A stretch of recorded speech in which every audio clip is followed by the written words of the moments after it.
Participle দিয়ে joining হবে এবার জলের মতো সহজ। ভালো করে দেখে নাও। পার্টিসিপেলের জন্য কি করতে হবে? V1 plus ING.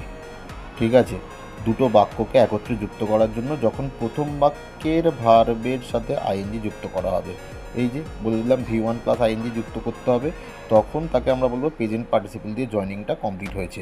পরের পার্টিসিপেলগুলোর জন্য তোমাকে পরের ভিডিওটায় চোখ রাখতে হবে। কি করবে না, দুটো বাক্যকে যখনই দেখবে না, দুটো বাক্যের প্রথম বাক্যের সাবজেক্ট আর দ্বিতীয় বাক্যের সাবজেক্ট এই দুটো যখনই এক দেখতে পাবে, তখনই কিন্তু প্রেজেন্ট পার্টিসিপেল দিয়ে করে দেবে।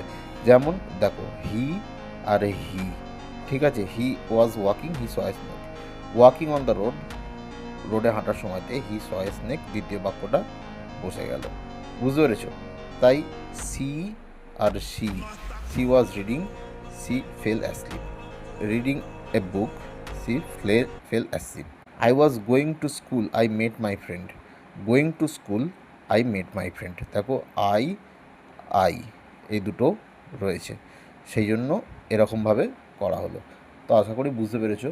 আর পাস্ট পার্টিসিপেল আর পারফেক্ট পার্টিসিপেলের জন্য তোমাদের পরের ভিডিওটায় চোখ রাখতে হবে। এই শর্টটা সেভ করে নাও, আর এই যে লেখাগুলো রয়েছে এটাকে একটা স্ক্রিনশট করে নাও। ধন্যবাদ।